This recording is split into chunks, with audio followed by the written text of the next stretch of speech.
next guest, Ashley.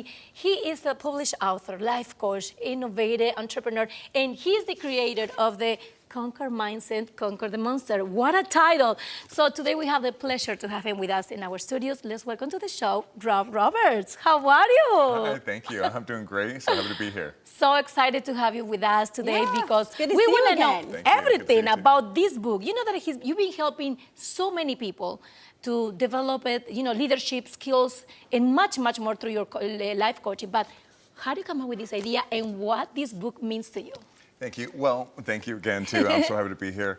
I came up with this idea because I used to work as a counselor for a long time, and I was on treatment teams with a lot of specialists from around the world. I noticed that they were talking more so at people instead of talking to them.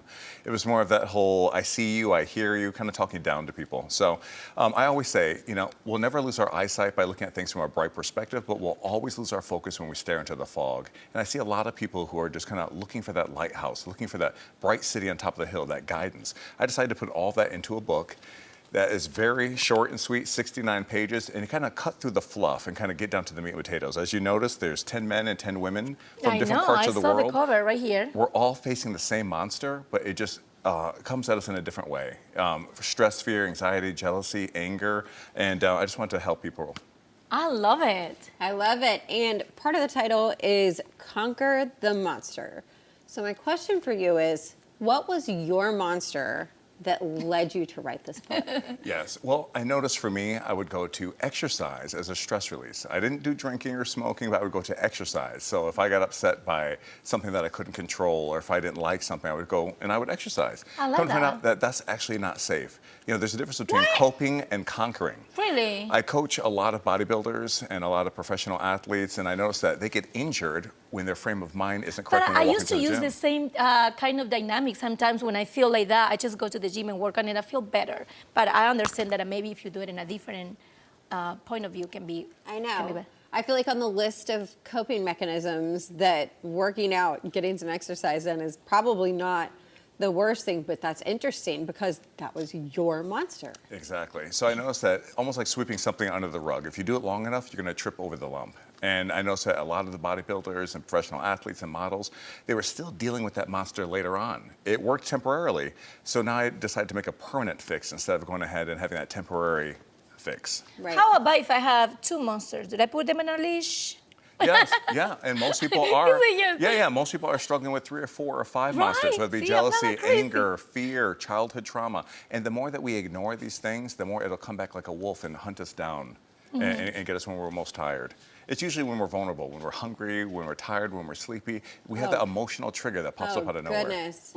Being 4 months postpartum, I feel like I feel all of those things right now. Wow. So what advice would you give me? My monster, I would say, is trying to manage my time with 2 kids, 3 and under. Wow. Well, with that right there, we have to say, is there some procrastination involved? What type of stresses are we dealing with? Are we writing a to-do list? And a lot of times, our mind, it's like a garden. Whatever we plant in that garden, it's going to grow. So whether it be positive or negative. So here it is. Instead of clipping the leaves off the top of the weeds, which I see a lot of people doing, it's time for us to get a little dirty and get down to the root of the issue and extract it once and for all. Okay. Oh my gosh, I love that. So what do you think the root is? Well, here it is. Say if I was to sit down with you one-on-one, and that's another thing too. There is no one-size-fits-all cookie-cutter approach to mental health, and unfortunately nowadays, this is what I see. I see people coming in a little sad, in an office with a professional, and they leave depressed, and now they're on some medication. We don't need that. We can actually work through these things with someone who's trained. And there's a difference between, say, a therapist and a coach. The therapist is going to say, oh, wow, that sounds good. Tell me more. Or the coach is going to say, you know what? Let's work on this directly. Let's go at it. Exactly. Oh my wow, I love that. What amazing words. Like we need to see him every day. Yeah. Now, this book has been written for many people. I know, right? Your book has been written for many people around the world, and you also dedicate one part, just not to Living 757, to all the crew and cast from Living 757. We want to be so thankful for you doing that, and including us in your book. Why do you choose that? Thank you. Well, here it is. You have to give credit where it's due. You guys do so much work, not just here in Virginia, but around the world. And personally, I think that some people don't get enough credit as they deserve. So that's why it was such an honor to do that with you Yes, guys. and I want to just really fast to say that he put in his book, say, thank you to the entire cast and crew of Living 757 and We're Living Healthy. our sister show and for the inspiration and the love. So we want to thank you, Rob, for being here today with us, for being such a great leader for many people and to help them to develop leadership and everything. Oh my God, I'm so, we need him often here. Well, now, if someone want to reach out to you, Rob, we have the info. Any suggestions, social media? Yeah, social media, you can reach out to me to my website, Instagram, TikTok, whatever you like to choose. You could just choose that. That's Okay, fine. you're not going anywhere because we have a section right after this. But now, coming up next after the break, thank you so much once again. Swiping right with Huffman and Huffman. Don't go anywhere. Now, Rob.